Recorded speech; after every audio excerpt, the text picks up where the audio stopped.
Assalamualaikum warahmatullahi wabarakatuh. Waalaikumsalam warahmatullah. Alhamdulillah, thumma alhamdulillah, thumma alhamdulillah.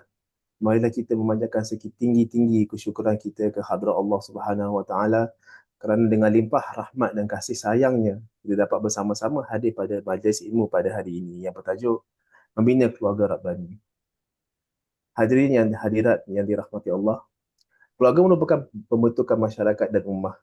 Dan jika baik sesebuah keluarga itu, maka baiklah masyarakatnya.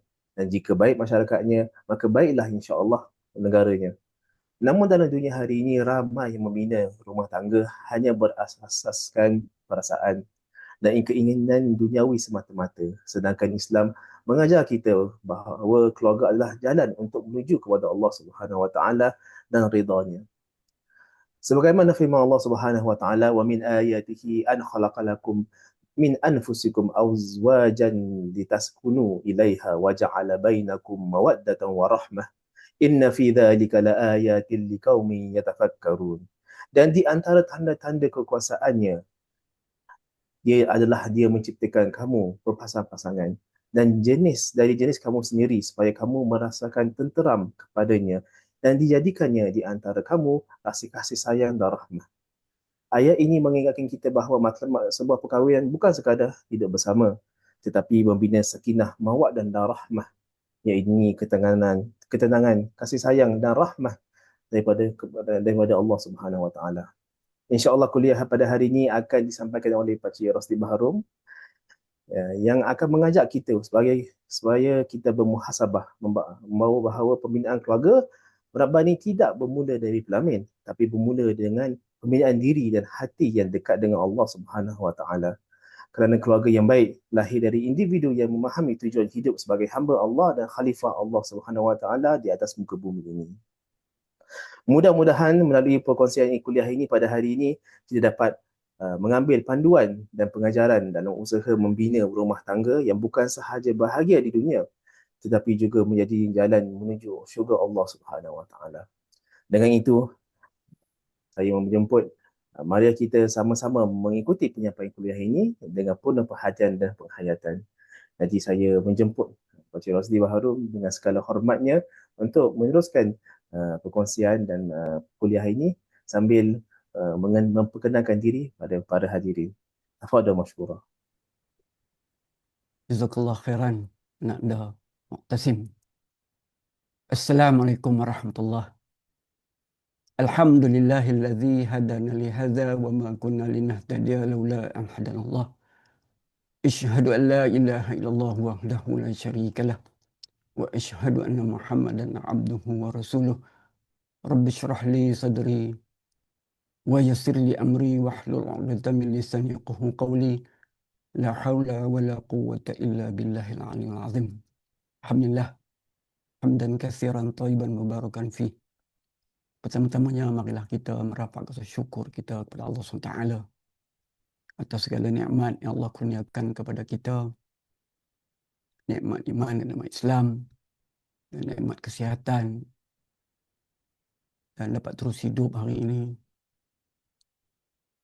Kita bersyukur kepada Allah SWT dapat kita berprogram pagi ini, dan saya bersyukur kepada Allah SWT juga program ini dikendalikan oleh salah seorang daripada anak didik saya semasa di Ma'had At-Tarbiyah Islamiyah. Tapi masa itu dia kecil lah, tingkatan 1 saja. Jadi bila dapat bergabung seorang yang tua 71 tahun ini dengan anak muda ni, rasa teruja dan meyakini bahawa masa depan Islam ini insya-Allah cerah dengan adanya anak-anak muda yang sudi dan bersedia untuk berperanan membangunkan peradaban Islam dengan acuan Al-Quran dan Sunnah Rasulullah SAW dan bimbingan para ulama yang muktabar. Alhamdulillah, pada pagi ini kita akan berbincang tentang satu tajuk yang saya sangat suka, iaitu membangunkan atau membina keluarga Rabbani. dan kita tengok dari sudut keserasian jiwa kepada pengurusan atau pengkalibrasi hati. Ini beberapa keywords yang saya akan sentuh nanti dalam program kita ini, insya-Allah. Salah satu perkara yang ingin saya perkenalkan tentang diri saya ni adalah soalan yang saya telah menjalankan program pembangunan keluarga dan didik anak ni sejak 92. Dah lama. Dan salah satu soalan yang sering ditanya adalah, apa kaitannya saya yang berlatar belakangkan teknologi mineral ataupun kejuruteraan mineral plombongan ni dengan pendidikan anak. Jadi latar belakang saya adalah dalam bidang, saya adalah bekas ataupun mantan penyelidik dalam bidang pemprosesan mineral dan bahan termaju, dan kemudiannya menjadi guru di Ma'had At-Tarbiyah Al-Islamiyah dan menjadi pengurus hal ehwal pelajar di Kolej Teknologi Darul Naim. Jadi ini pengalaman saya sikit. Jadi pendidikan anak dan pembangunan keluarga ni merupakan satu yang sangat-sangat saya minati dan menenggelamkan diri saya dan isteri saya. Kami sama-sama mengkaji semenjak kami Allah kurniakan anak.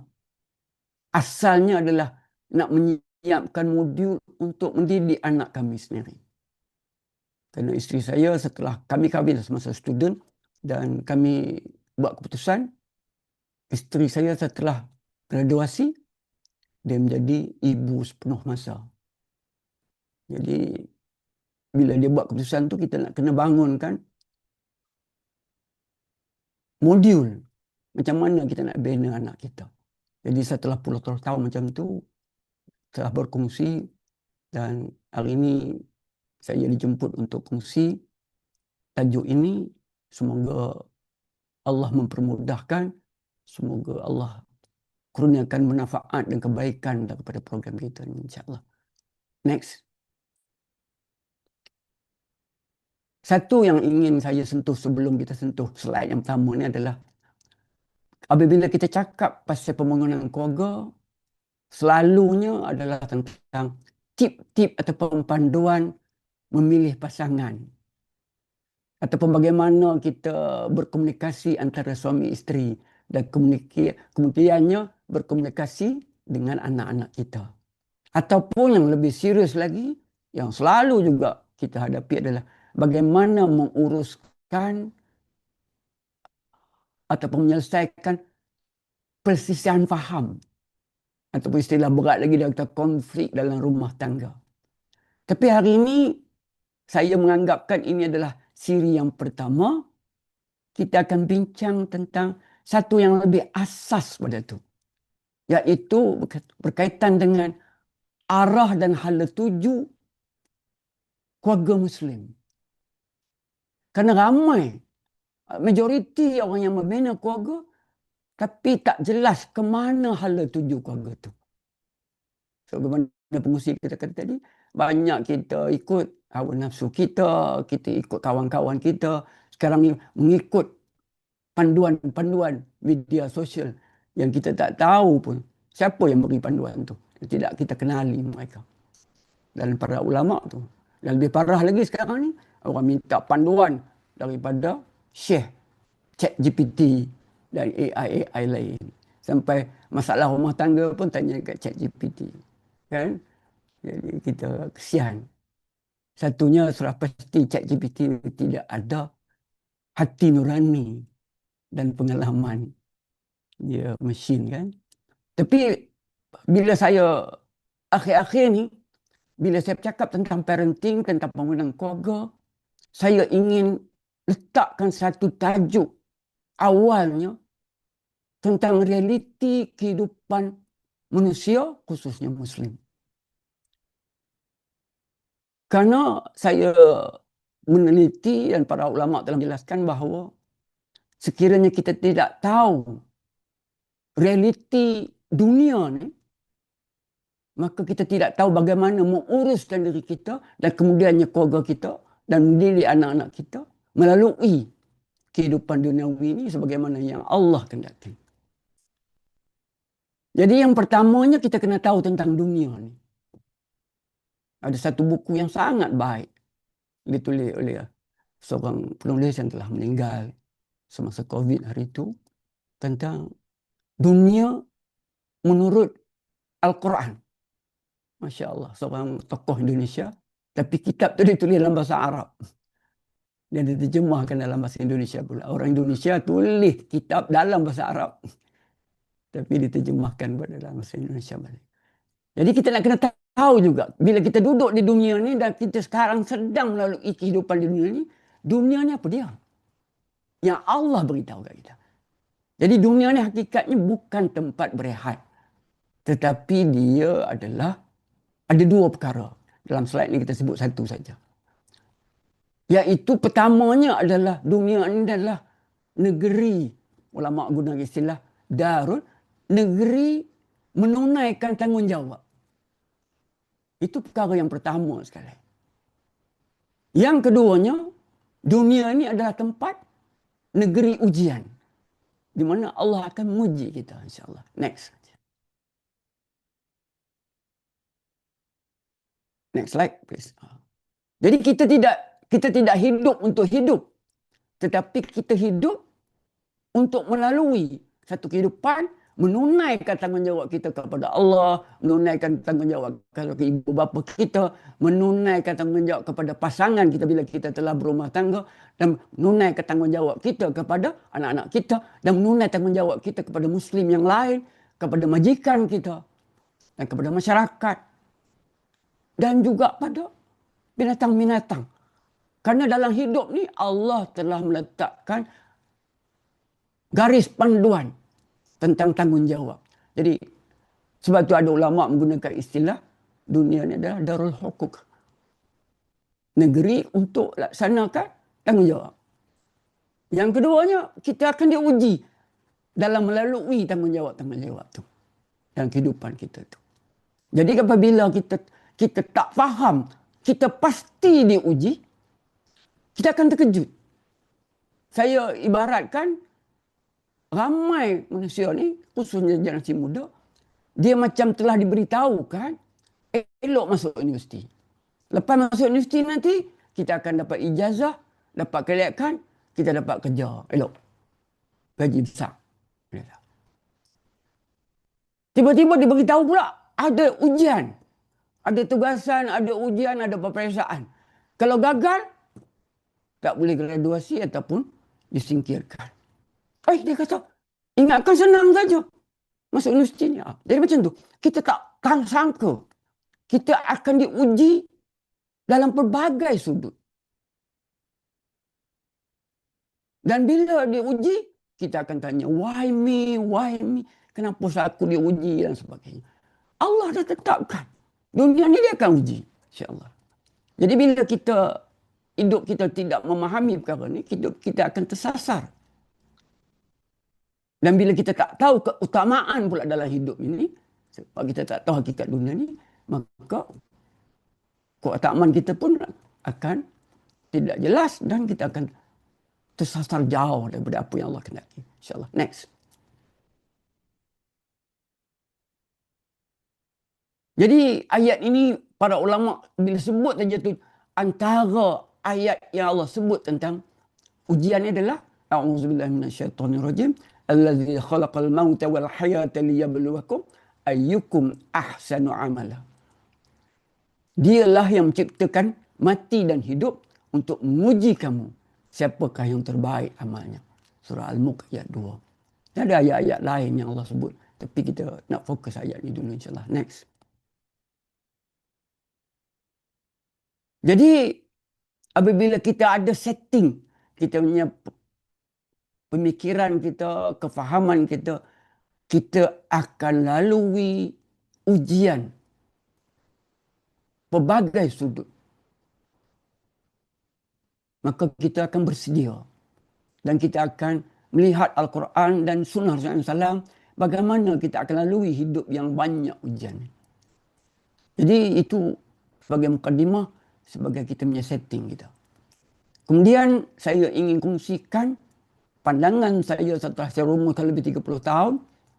Ada 3 projek besar dalam hidup kita. Nanti kita akan masuk tentang projek ni. Tapi bila kita masuk, pertamanya adalah kita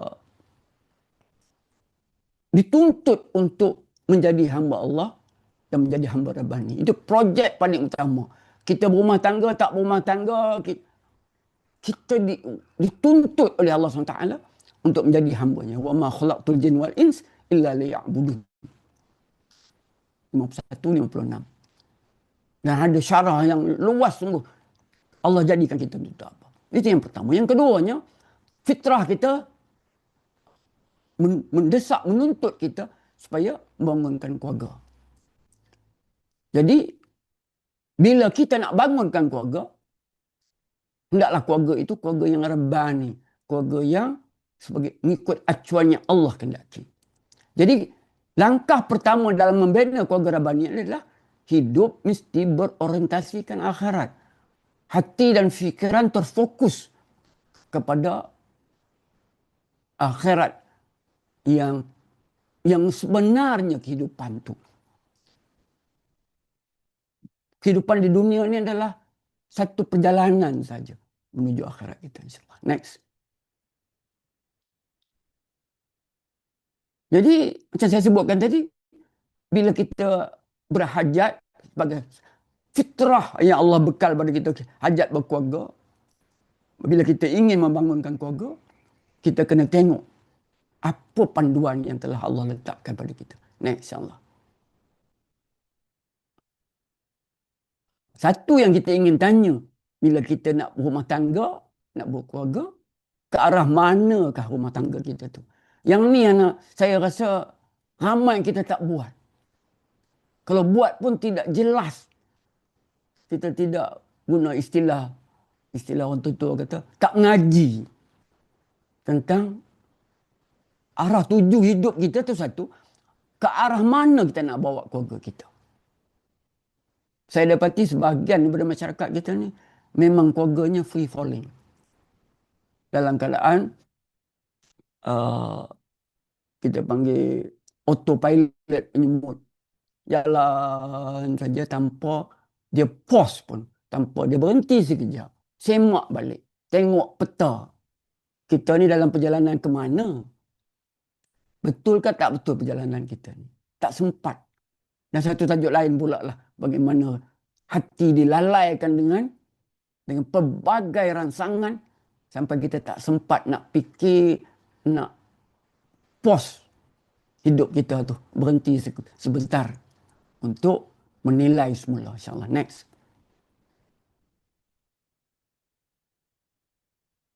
Jadi, banyak program motivasi, buat dia punya kerangka, dia punya peta, silibus dia buat.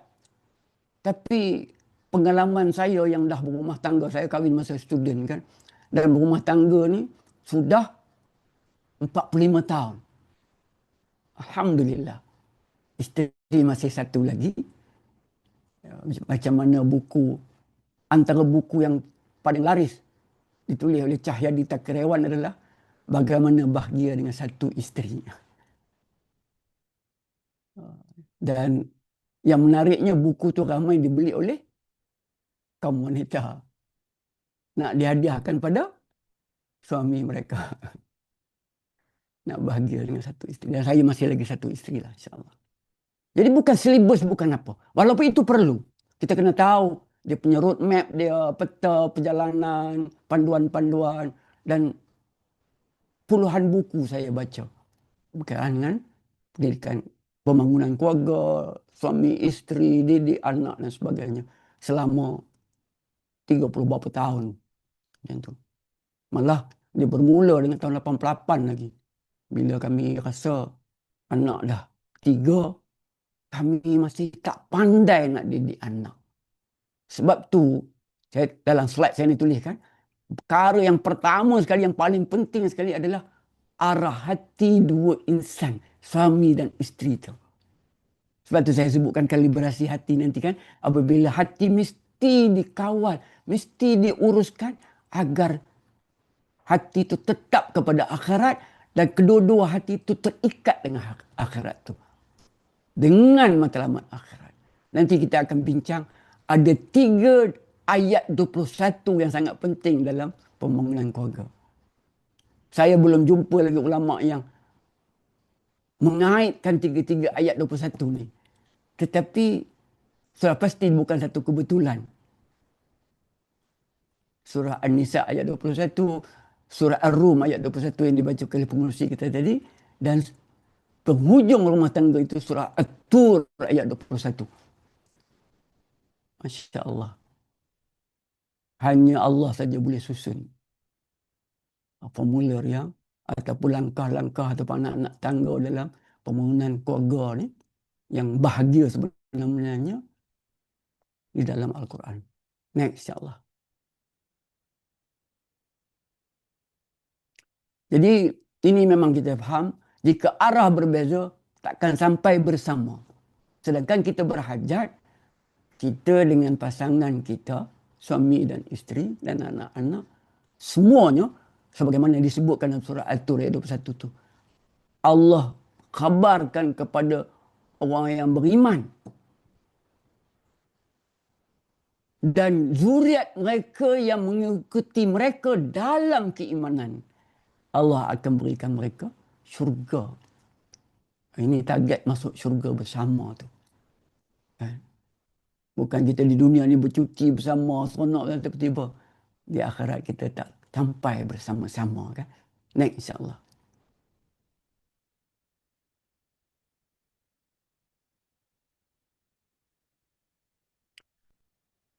Jadi jika kita berhajat, kita katalah kita belum ada pemahaman ataupun ilmu yang mendalam, tapi ada satu yang sangat penting, iaitu ada hajat, ada kehendak yang kuat untuk membangunkan keluarga Rabbani.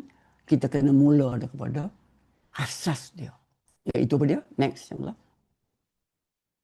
Bermula bukan mencari pasangan. Aku ni nanti nak cari ustazah kan, cari ustaz ke, nak bimbing kan. Jadi mencari yang soleha.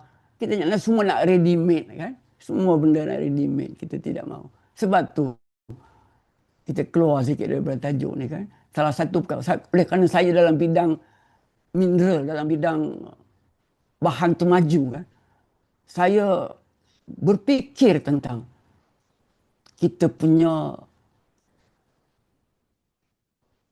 kemerdekaan daripada kebergantungan kepada kuasa luar ni. Jadi kita kena ada kekuatan diri kita sendiri, teknologi kita sendiri, bangunkan kekuatan kita sendiri.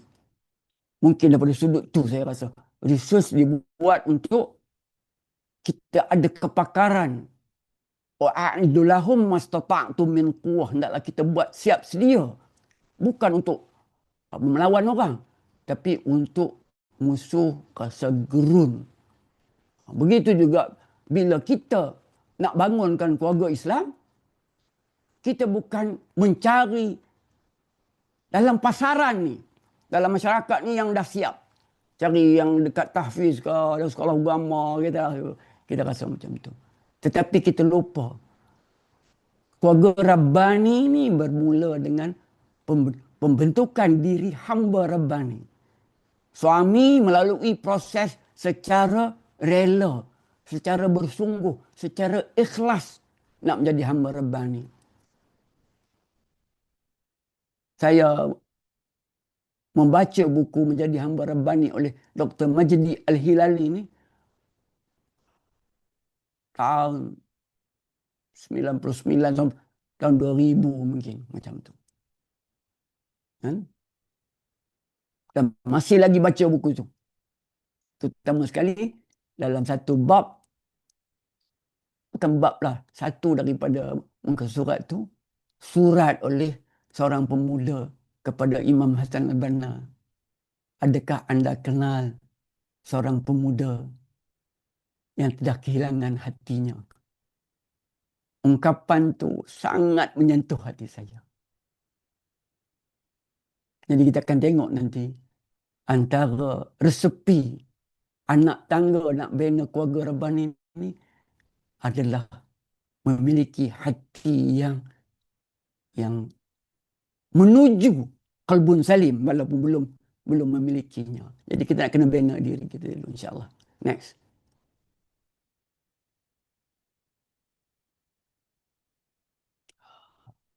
Ini tidak ada dalam Al-Quran istilah kompas hati ini sebenarnya. Dia merupakan metafora ataupun ungkapan yang dibuat oleh ulama sebab kompas itu penting kan. Apabila kita dalam perjalanan, kena ada kompas. Kompas tu menuju ke mana. Jadi dia guna ungkapan ni, hala tuju hati kita yang biasa berbolak-balik. Ya muqallibal qulub sabbit qulubana ala dinik ni. Hati berbolak-balik ni. Kompas hati itu sentiasa ditarik oleh pelbagai tarikan. Tapi adakah kompas hati kita tetap menuju qiblah? Tetap menuju sasaran yang sepatutnya yang Allah telah tentukan. Jadi kompas hati ni, hala tuju hati kita. Kalau kita tak menggunakan istilah kompas hati ni, hala tuju hati kita ni ke mana? Dan adakah dia tetap ke arah tu? Walaupun di mana kita, walaupun dalam keadaan senang, walaupun keadaan susah, walaupun keadaan kita berseorangan, walaupun keadaan kita telah berumah tangga, walaupun kita jadi ayah, walaupun kita muda, kita remaja, ataupun dah tua macam saya. Hati kita menuju ke mana? Dan yang sedang diserangkan tanpa berhenti oleh syaitan adalah hati itu. Supaya kompas hati kita tu lari. Dia macam juga kan. All the forces, semua tarikan-tarikan ni tarik hati kita. Begitu juga kompas kita lari. Kalau kita tengok kan, dia punya forces tu, kompas kita lari laju. Jadi mungkin kita akan ada satu tajuk lain nanti insya-Allah. Bagaimana social media ini jadi satu alat syaitan untuk sesatkan kita. Dengan istilah yang seorang pendakwah kata, syaitan overload your senses, dia kata. Mata, telinga dan hati kita overloaded. Allah dirangsang sehingga kesibukan setiap ketika. Tapi kesibukan yang menyebabkan terputus daripada Allah SWT. Jadi kalau kita dalam keluarga terputus, terutama sekali suami terputus daripada hubungan dengan Allah SWT. Dan zaman sekarang ni, saya sebut tadi, social media ni menjadi macam oksigen dah dalam hidup kita. Bangun-bangun saja, tengok kita punya skrin. Habis bagi salam saja, Assalamualaikum warahmatullahi wabarakatuh. Assalamualaikum warahmatullahi wabarakatuh. Pup, ambil handphone. Kan? Macamlah orang sedang melihat harga saham dia kan. Tak sempat nak zikir 33 tu tak sempat nak buat pun. Tak ada masa. Dan tak ada masa. Bukan tak ada masa, masa kita telah dirampas. Jadi inilah, kalau saya in the nutshell, rumusannya kompas hati itu begitu insya-Allah. Next.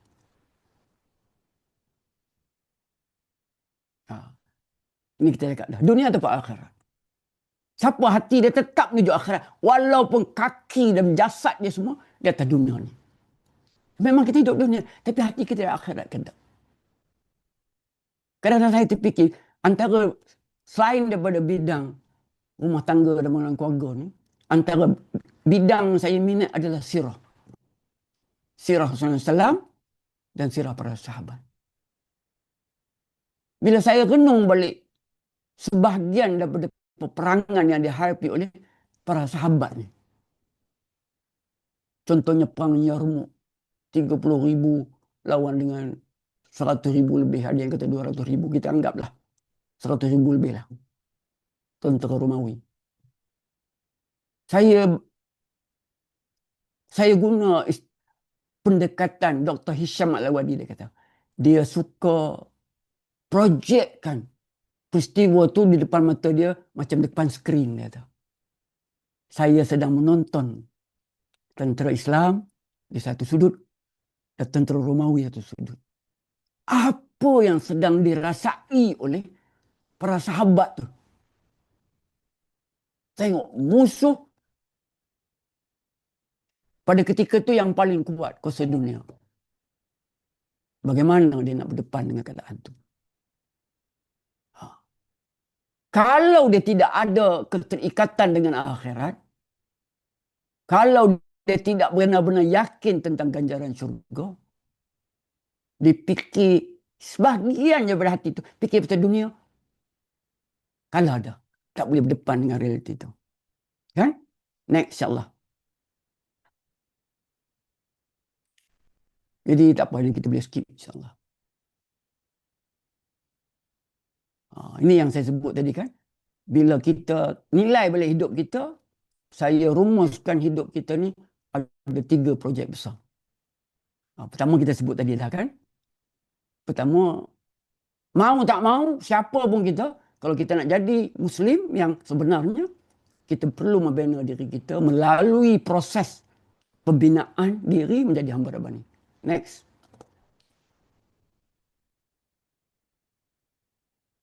Rabbani yang kita maksudkan bukannya dari segi istilahnya kan.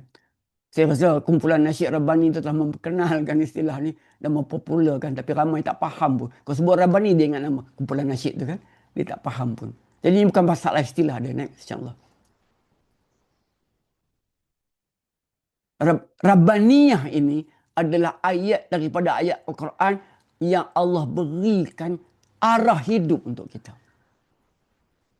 Ayat surah Az-Zariyat ayat 56 tu beri kita dia punya tapak dia, tujuan kita dihidupkan. Dan Rabbani itu adalah mereka yang benar-benar hidup mengikut kehendak Allah tu. Itu dia beri kita cara hidup dan arah hidup, insyaAllah. Next. Jadi ini yang kita nak. Hamba Rabbani adalah hatinya sentiasa bersama Allah. Sentiasa ingat Allah. Ini susah. Kan salah satu daripada yang saya rasa sukar selama 47 tahun dalam dakwah ni, sejak muda, adalah merasakan diri ini sedang berjalan menuju Allah. Dan hatinya sentiasa meyakini, merasai Allah yang maha melihat dirinya, mendengar, maha mendengar dan maha mengetahui setiap langkah, setiap detik perasaan dia, setiap perkara yang dia lihat, yang dia tonton, setiap kalimat yang dia tuturkan. Allah sentiasa mengetahui dan bila dia berdepan dengan masalah, dia yakin sungguh Allah tidak pernah meninggalkan dia. Kecuali dia telah melakukan perkara-perkara yang menyebabkan dirinya terputus daripada Allah SWT. Jadi hatinya bersama Allah, tapi langkah dia tetap kekal hidup. Bila kita kata hidup untuk akhirat, hidup kerana Allah, menuju akhirat, bukan kita lupakan hidup kita di dunia ini. Allah perintahkan kita untuk berperanan dalam hidupnya. Jadi kaki kita tetap di atas bumi ni dan beramal sebagaimana yang Allah kehendaki. InsyaAllah. Next. Jadi dapat kita rumuskan hamba Rabbani ini, dia perlulah menguruskan hati dia. Jadi masalah dalam kehidupan ini bukan masalah hidup, tapi masalah hati.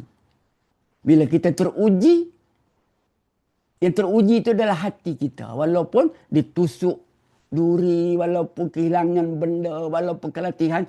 Dalam satu hadis yang sahih, Allah sebutkan keletihan kita, kelukaan kita, penderitaan kita dan sebagainya adalah ujian Allah dan Allah akan ampuni dosa pula tu.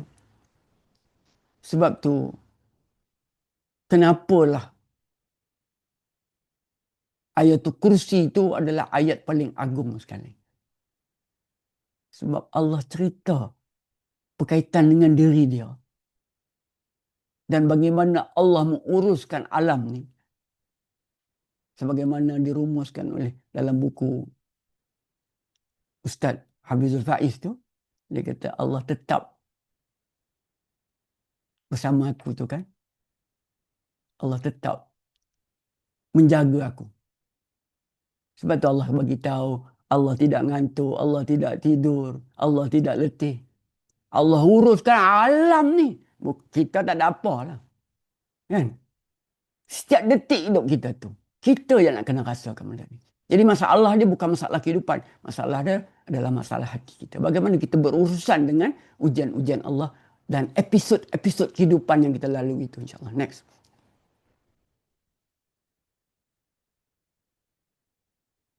Satu hakikat bila kita cakap pasal hamba Rabbani ni, mana-mana ulama pun tulis, dia cakap tentang hakikat hati ni, dia boleh hidup, dia boleh sihat, dia boleh sakit dan dia boleh mati. Sebagaimana juga jasad kita. Waspadalah kita semua ni kematian hati sebelum kematian badan kita yang sebenarnya. Kan? Kalau dalam kehidupan kita ni ada lumpuh anggota, kena stroke ke apa, hati kita pun boleh lumpuh. Kan hati kita boleh berpenyakit. Hati kita boleh kotor dan sebagainya. Jadi kadang-kadang bila kita cakap pasal hati ni, orang ingat kita ni golongan sufi, tasawuf. Ini ulama-ulama semua bercakap pasal hati ni. Sebab tu masa mula-mula saya melalui tarbiyah ini tahun 79, salah seorang dari ulama Rombi saya, dia sebut tarbiyah kita ni adalah tarbiyah hati. Dan tujuannya untuk membentuk hati kita menjadi hati yang benar-benar menyerah sepenuhnya pada Allah. Dan hati ini kena fokus kepada akhirat Allah SWT, syurga Allah SWT. Next, insyaAllah.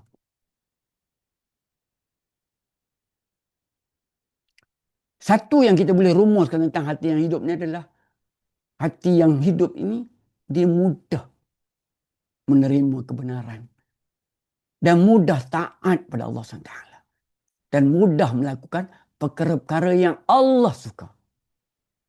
Mudah melaksanakan perkara-perkara yang Allah cintai. Bila kita sentiasa sibuk melakukan perkara-perkara yang Allah cintai, maka Allah akan mencintai kita. Ini yang saya tanya pada anak-anak muda, saya katakan. Apa tanda Allah sayang kita? Apa tanda Allah mencintai kita? Kita tengoklah kita sibuk buat apa dengan hidup kita. Kalau Allah sibukkan kita dengan melakukan ketaatan, perkara-perkara yang Allah suka, itu Allah sayang kita. Tiba-tiba kita suka berzikir. Kita suka baca Quran. Kita suka tolong orang. Kita suka study kalau kita anak muda yang sedang belajar. Kita suka study kerana Allah. Kita suka melayani orang yang memerlukan layanan. Kita suka infak. Ini amalan-amalan. Kita suka baca Quran. Kita suka merenungi ayat-ayat Al-Quran. Kita suka baca buku-buku Islam. Kan? Jadi hati yang hidup adalah hati yang suka kepada kebenaran dan melaksanakan tuntutan-tuntutan yang ada dalam perintah Allah tu, insyaAllah. Next, insyaAllah. Hati yang mati ni macam juga orang mati. Dia tak rasa apa dah. Inilah, saya ulang sekali lagi, inilah bencana pada manusia. Bila hatinya mati dan dia tidak sedar hatinya mati. Dan ramai orang hari ini memang hati yang mati. Kalau kita tengok hari ini dalam peperangan di Timur Tengah, kita nampak tanda-tanda orang yang hatinya memang dah mati. Dan ramai juga yang hatinya sedang sakit. Dan adalah contoh-contoh yang kita lihat orang yang hatinya hidup untuk syurga. Kan? InsyaAllah. Next.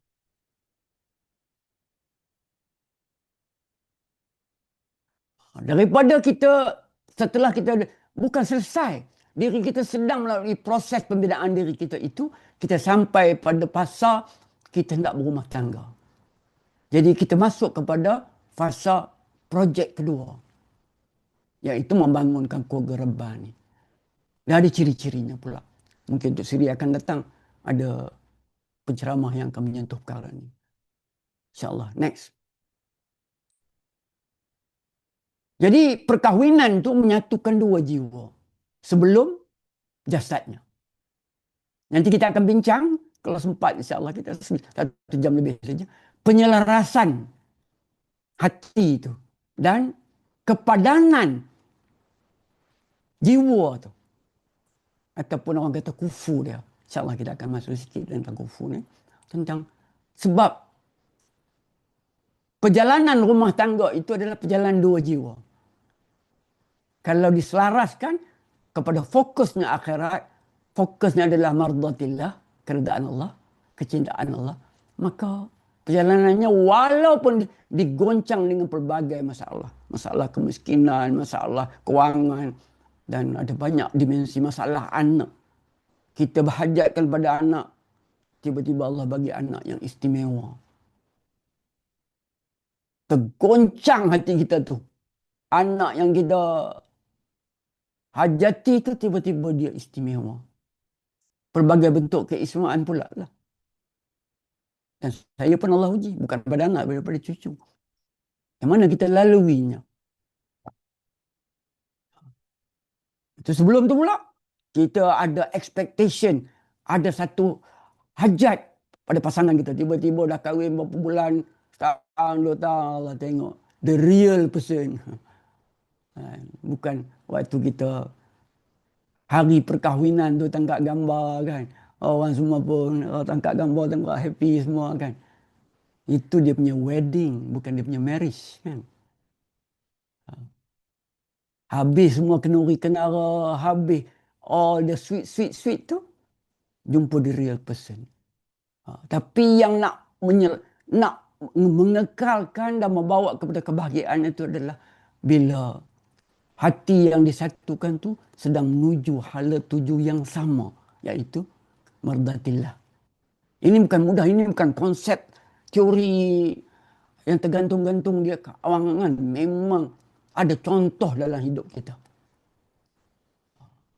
Sebagaimana carilah dalam buku bagaimana cerita qadiyat kepada sahabat dia tentang rumah tangga dia. Masya Allah. Berapa puluh tahun rumah tangga dia tak pernah gaduh pun. Sampai sahabat dia tu tanya, apakah rahsianya? Dia bagi tahu. Kalau nak tahu, kita akan sambung siri yang seterusnya. InsyaAllah. Next. InsyaAllah. Jadi, ini pendetilan dia, dua hati tapi satu kompas. Satu peta perjalanan. Kita kena setuju yang ni dulu.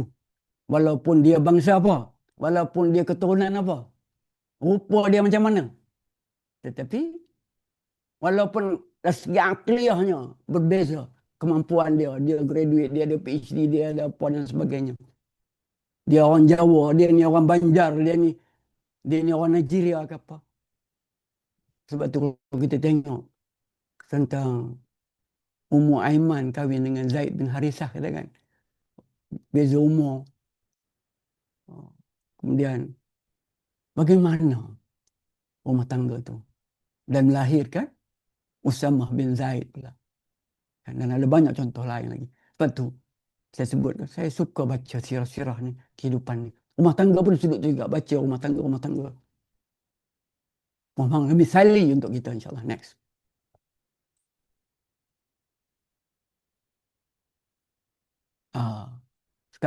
Kadang-kadang timbul istilah ni. Perkahwinan ni mesti sekufu, dia kata. Ada yang kufu ni maknanya keturunan dia ataupun kelayakan akademik dia, dari segi dia ukur. Dia ni PhD sama PhD, mungkin doktor sama doktor kan. Ataupun dari segi latar belakang sosial, kedaerahan dia.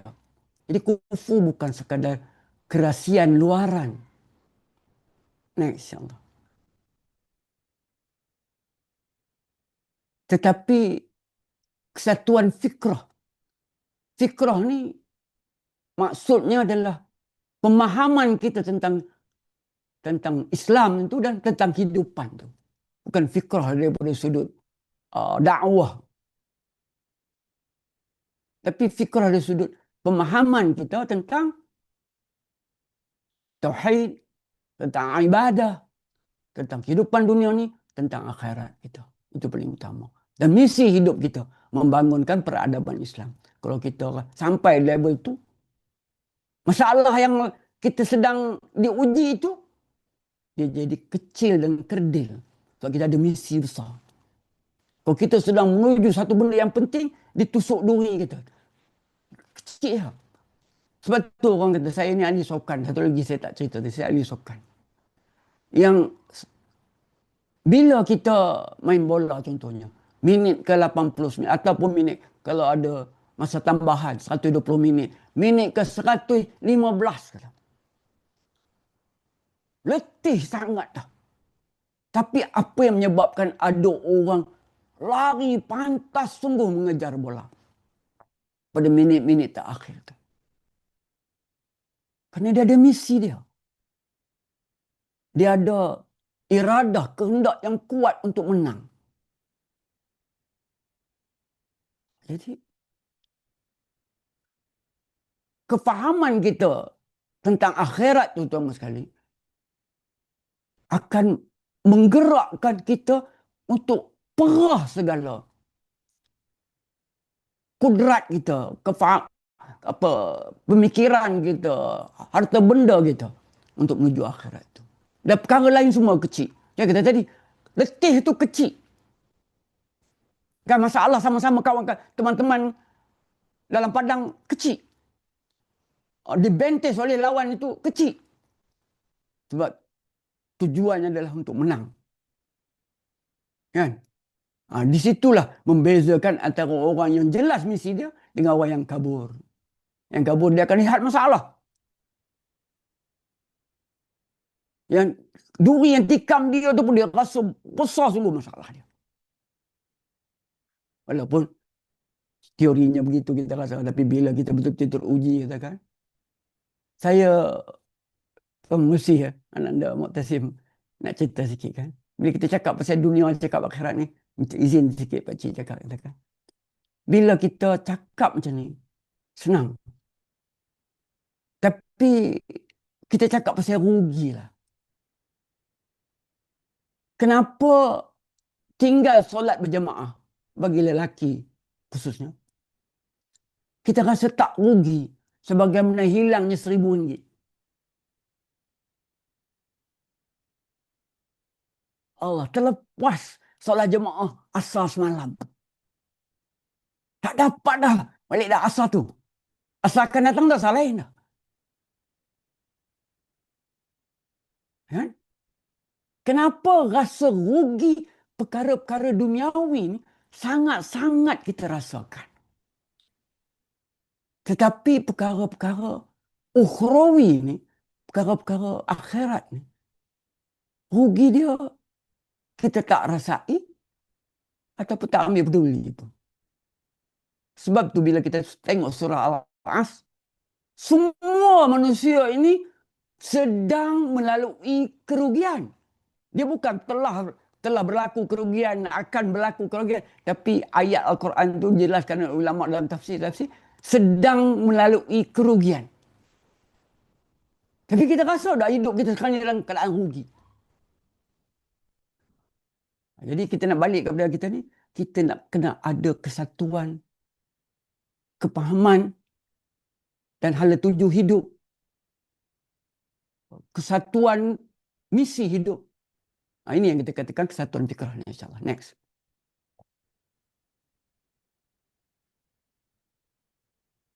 Ini kita dah sebut dah tadi.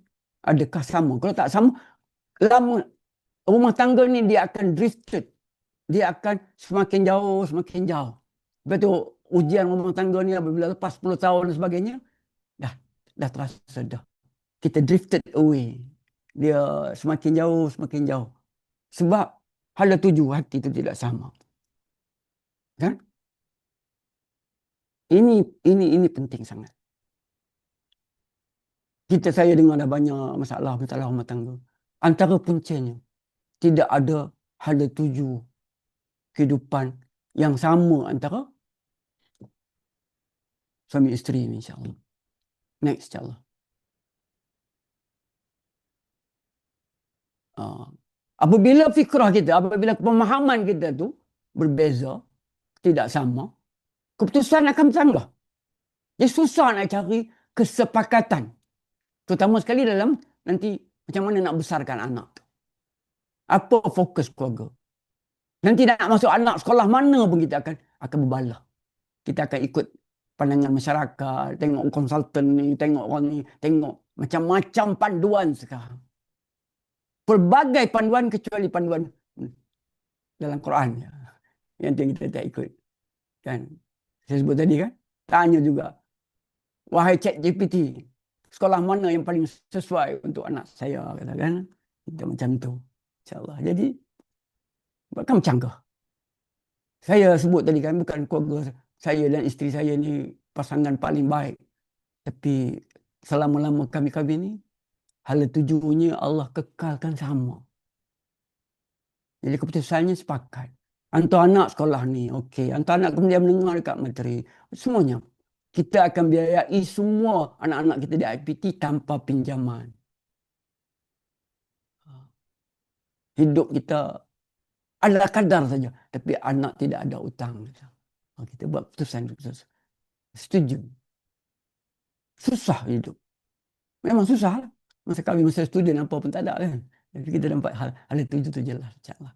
Jadi keputusan yang bercanggah ni semakin hari semakin hati semakin jauh. Lepas tu kita katalah, mengadulah dekat social media. Saya dengan suami saya. Sekarang ni pesen tu pula tu. Mengadu dekat social media. Suami saya ni begini. Suami. Isteri saya begini. Saya begini. Tak ada dah rahsia rumah tangga. Semua bentang pada social media. Cerita kat kawan-kawan kerja sekali. Semua dan sebagainya. Allah, ada pula gangguan. Minta maaf. Assalamualaikum. Ada. Tapi saya ada rakaman ni. Kalau nak datang sekejap boleh, insyaAllah. Rakaman TV. Okay. Minta maaf lah, hari ini pula banyak gangguan. Allah hai. Jadi, ini yang kita sedang lihat. Hidup bersama tapi tidak sama arah tujuannya. Dan berpunca daripada fikrah yang berbeza. Dan fikrah yang sama ni, kufu fikrah ni, bukan maknanya satu usrah, satu jamaah, tak. Tapi pemahaman terhadap Islam tu jelas rujukannya. Komit kepada memenuhi tuntutan-tuntutan dan tanggungjawab yang Allah telah tetapkan. Bersungguh-sungguh. Nanti kita akan tengok juga rumah tangga ni dibina di atas asas Rabbani dan asas insani. Dan kadang-kadang Rabbani itu selesai. Tapi aspek insani pula tidak selesai. Tapi bila kita fokus pada insani, kita lupa tentang Rabbani pula, insyaAllah. Next, insyaAllah. Jadi kita dah bincang tadi, insyaAllah. Next. Akibatnya anak-anak kita akan keliru dan hidupnya tegang saja. Tension saja. Hilang kebahagiaan, insyaAllah. Next.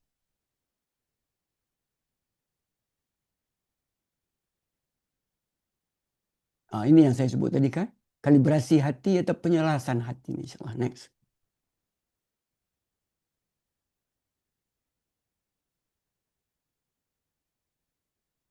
Ini yang kita nak fokuskan dalam rumah tangga ni. Kalau yang belum rumah tangga lagi, nanti penonton-penonton yang belum, kita akan bincang macam mana kita nak bina arah tuju hidup ni. Berorientasikan akhirat dan mardatillah, insyaAllah. Next. Ini ayat yang dibacakan oleh pengusi kita tadi. Saya bacakan terjemahan, insyaAllah.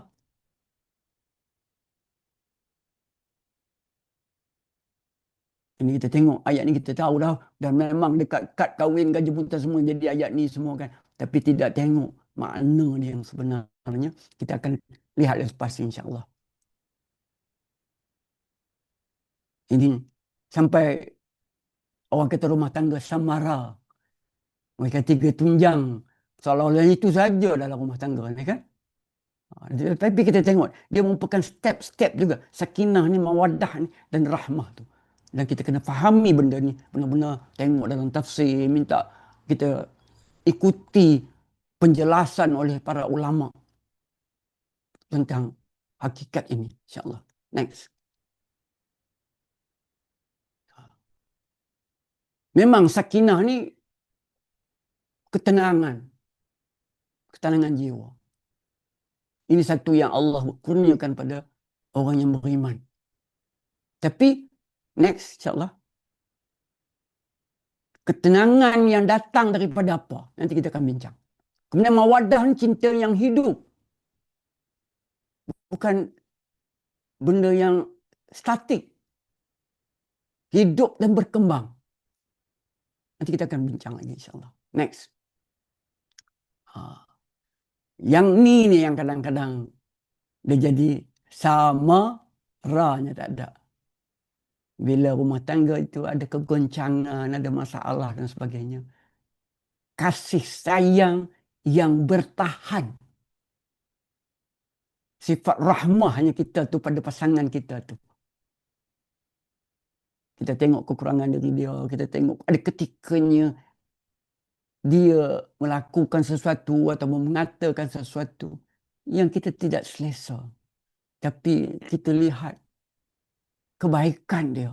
Kita lihat perjalanan yang jauh ni. Kan? Ini yang penting. Macam saya selalu saya pujuk hati saya. Isteri saya menerima saya pada ketika saya seorang pelajar yang apa pun tak ada. Itu pun cukup untuk bertahan. Saya tidak memiliki apa-apa, tak ada jawatan, tak ada kerja, tak ada duit, tak ada apa. Dia terima. Dia terima sebab kami memiliki hala tuju hidup yang sama. InsyaAllah. Jadi, itu kita dengan pasangan kita. Kemudian keluarga pula kita sebut tadi kan. Bila dunia ini bukanlah tempat kita menuai dan kita berehat. Jadi, kita bila setting kita tu jelas. Next kita akan tengok dunia keluarga ni bukan tempat berehat, dia adalah medan amal. Jadi di rumah tangga kita itu adalah medan yang Allah beri kita teruskan pembinaan diri kita yang Rabbani itu. Allah tingkatkan bagi siapa yang Allah kurniakan jodoh. Ada juga Allah uji dia tidak ada jodoh. Ini satu perkara juga. Bila nak kahwin, kenapa tak kahwin lagi? Urusan jodoh ni urusan Allah. Sebagaimana urusan mati dan sebagainya. Kan? Bisa enggak dapat anak. 10 tahun kahwin dah tak ada anak. Yang beri anak, Allah beritahu dalam Quran pun. Yang beri anak ni Allah. Dan Allah saja. Bukan doktor kan, bukan apa. Allah saja yang beri. Dan ujian kita tak ada anak. Ataupun ujian kita anak kita istimewa. Dan sebagainya. Kita kata sesuatu. Kenapa saya mulakan tadi? Hidup ni ada ujian. Dan bukan ada ujian. Hidup ni adalah ujian yang berterusan. Dan pelbagai bentuk. Ada test, ada quiz, ada assignment, ada. Allah beri. Jangan terkejutlah. Macam budak universiti saya sebut tadi kan. Oh, ada exam. Memang macam tu. Hidup ni memang Allah sekap macam tu. Jadi, rumah tangga ni adalah medan amal. Siapa yang kata ni? Next, insyaAllah. Ini disebut oleh Imam Hasan Banna dalam menggariskan langkah-langkah. Bina diri, bina keluarga. Bila dia sebut pasal bina keluarga tu, hayatul amal dia kata. Hidup yang penuh kerja. Penuh tanggungjawab. Penuh dengan kerja-kerja yang diamanahkan pada kita. Urus keluarga ni bukan kahwin dapat anak tinggal. Kita sibuk. Kan? Kita sibuk. Next, insyaAllah. Ini satu lagi poin yang sebenarnya sesi ini sesi Kita dedah dulu poin-poin tu saja. Perincian dan nanti kita akan masuk untuk siri yang akan datang insyaAllah. Jadi perjalanan kita ini, perjalanan pembangunan keluarga kita ini, pembangunan rumah tangga kita ini, tidak bermula di pelamin. Itu dia kata tadi, tang wedding tu kan, yang tu boleh. Itu pun orang berbelanja. Tapi tidak berbelanja untuk bina diri dia. Kan? Tak buat persiapan betul. Sebab itulah, kalau kita tak sempat nak bincang ni, saya ada satu buku, saya baca ditulis oleh Kamal Sya'rawi. Dia kata, langkah pertama sebelum nak membangunkan rumah tangga adalah tazkiyatun nafs. Sebab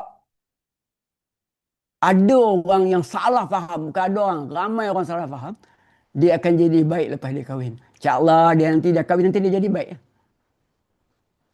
Perubahan jadi baik ni hanya melalui tarbiyah.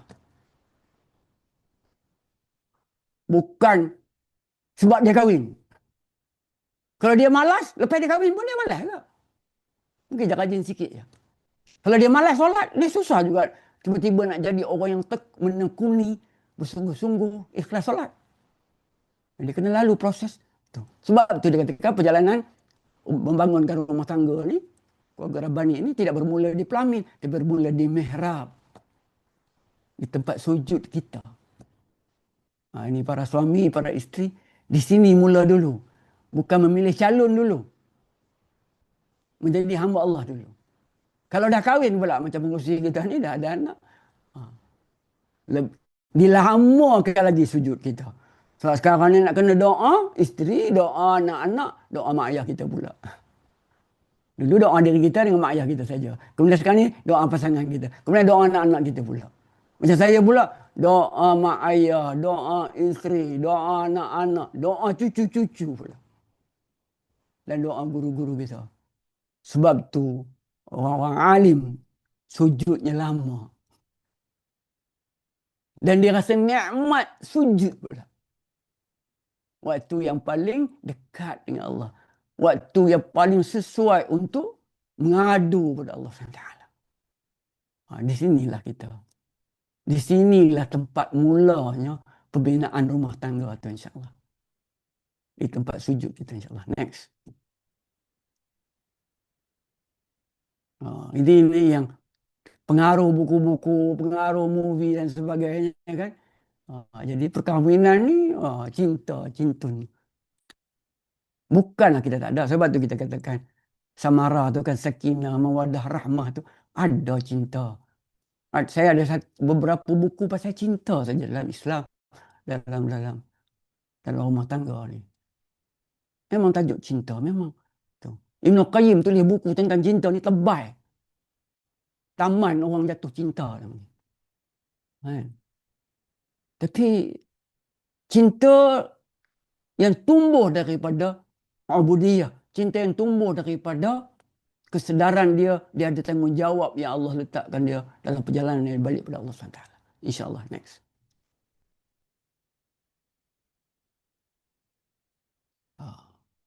Ini saya sebut tadi dalam Al-Quran. Bila Allah sebut tentang ini yang mula sebelum mawaddah. Samara tadi, sakinah, mawaddah, rahmah ni. Perkahwinan bermula dengan mitsaqan ghalidha. Perjanjian yang berat kita di sisi Allah semasa kita akad tu. Ini satu tajuk Tuan Mengurusi tentang mitsaqan ghalidha ni kan. Bagaimana kita ambil tanggungjawab ni. Kalau kita sedar semua tanggungjawab ni, memanglah rumah tangga kita tu insya-Allah dalam perjalanan yang sangat-sangat teguh dan kukuh insya-Allah. InsyaAllah. Next. Dia bukan janji lisan, tetapi janji di hadapan Allah. Yang kita ni akan dipertanggungjawabkan. Masya Allah. Ini yang kita nak kena sedar sungguh bila kita akad nikah tu. Dan kita ingat sentiasa selepas akad tu. Kita ni berjanji di depan Allah. Sebab ayat ni timbul bila tak semudah itu kamu menceraikan mereka. Sebab kamu ambil mereka di atas mitsaqan ghalidha. Tapi kita tak ada masa untuk kita nak hurai panjang dalam tafsir saya tengok. Masya Allah. Next. Ini yang kita katakan. Ramai masuk dalam perkahwinan dengan perasaan. Tetapi sikit sangat yang masuk dengan kesedaran. Kesedaran tanggungjawab, kesedaran tuntutan-tuntutan dia dan sebagainya. Masya Allah. Ini itu. Next insyaAllah. Kita ada 10 minit lagi ya pengurusi. InsyaAllah. Jika aku membina keluarga ini, memang kita nak habis dah. Jika aku membina keluarga hari ini, adakah ia membawa aku kepada Allah? Semakin dekat dengan Allah ataupun menjauhkan aku daripadanya? Kita kahwin, semakin kuatlah iman kita. Semakin kuatlah keterikatan kita dengan Allah. Semakin tundukkah kita? Tunduk pandangan kita dah. Kerana ada orang kita nak tengok lah. Tak payah tengok kat di luar rumah dan sebagainya. Dan bila Allah anugerahkan anak, kita melihat tanggungjawab yang perlu kita laksanakan dengan sebaiknya. Ini amanah. InsyaAllah. Itu yang rasanya yang dapat saya sampaikan pada siri ini insyaAllah. Semoga Allah SWT mengampuni dosa-dosa kita. Semoga Allah kurniakan taufik kepada kita untuk kita terus menjadi hamba Allah dan membangunkan keluarga kita sebagai keluarga yang rabbani insyaAllah. Wallahu a'lam. Assalamualaikum warahmatullahi wabarakatuh. Waalaikumsalam warahmatullahi wabarakatuh. Jazakallah khairan kepada Pak Cik Rosli atas penyampaian yang sangat inilah, sangat informatif, sangat baiklah, sangat apa orang kata, sangat terasalah, terutama pada diri saya sendiri yang baru, yang jika dibanding dengan Pak Cik Rosli sendirilah sudah lama apa saya selama berkahwin saya ni kira sangat barulah, 5 tahun 4 tahun sampai lagi lah. Dan setiap poin yang Pak Cik sebut ni memang orang kata sangat relevan lah bagi pasangan muda dan mereka yang baru nak kahwin. Dan orang kata terasalah, tersasar ke hati ni. Alhamdulillah kita bersyukur kepada Allah SWT kerana selesai sudahlah kuliah kita pada hari ini, iaitu kuliah membina keluarga Rabbani. Banyak mutiara ilmu yang kita dapat pada hari ini yang telah dikongsikan oleh Pakcik sesungguhnya. Jadi antaranya lah hakikat bahawa keluarga Rabbani bukan dibina di atas dasar cinta sahaja, semata-mata, tapi ia adalah dasar iman, kesatuan fikrah dan matlamat hidup yang sama untuk menuju Allah Subhanahu Wa Taala, ataupun macam Pakcik sebut ni kompas lah, kompas yang sama. Jika dua individu memiliki kompas yang berbeza, memang mereka akan ke tempat yang berbeza apabila sampai di simpang ataupun satu cabang jalan di dalam kehidupan mereka. Mereka akan berselisih lah atau berkonflik lah jalan salah satu mana nak ambil kerana kompas mereka berbeza. Firman Allah Subhanahu Wa Taala, al-mal wal banun zinatal hayatid dunya wal baqiyatus salihatu khairu 'inda rabbika thawaban wa khairul 'amal. Harta dan anak-anak ialah perhiasan kehidupan kita, tetapi amal soleh yang kekal itu lebih baik pahalanya di sisi Tuhanmu dan lebih baik untuk menjadi harapan. Dari kuliah ini juga kita memahami bahawa hati memainkan peranan yang sangat besar, malah boleh kata yang paling utamalah dalam membina keluarga. Jika hati hidup dan sentiasa terpaut kepada Allah Subhanahu Wa Taala, maka keluarga akan dipandu dengan iman dan hikmah. Apabila kita kata hati hidup, macam Pakcik sebut aja, hati boleh mati, hati boleh hidup kan. Apa-apa individu ataupun organisasi ataupun organisma yang hidup ni kan, ialah sesuatu yang boleh adaptasi. Mereka boleh adaptasi dengan apa-apa yang berlaku di sekeliling mereka, macam tumbuhan, binatang, hatta manusia sendiri pun apabila dia hidup, dia dihadapkan dengan apa-apa di hadapannya, dia boleh adaptasi atau supaya untuk memastikan dia sendiri hidup. Sebab itu sesuatu hati itu disifatkan hidup apabila dia cuba saya mampu untuk teruskan hidup, untuk sentiasa berada dalam keadaan yang baik, keadaan yang takut ataupun rabbani, takut kepada Allah Subhanahu Wa Taala. Sebab tu kita ada, bagi mereka yang dikategorikan hati yang sudah mati, mereka sudah berhenti proses ini. Dia sudah, orang kata, complacent ataupun selesa dengan keadaannya sendiri. Dia tak mahu ada penambahbaikan pada dirinya sendiri. Rasulullah sallallahu alaihi wasallam bersabda, "Ala wa inna fi jasadin mudghah idza salahat salaha jasadu kulluhu wa idza fasadat fasada jasadu kulluhu ala wa hiya qalb." Ketahuilah bahawa dalam jasad manusia ada seketul daging, dan jika baik daging itu, maka baiklah seluruh jasadnya. Dan jika rosak daging itu, maka rosaklah keseluruh jasadnya. Ketahuilah itulah dia hati.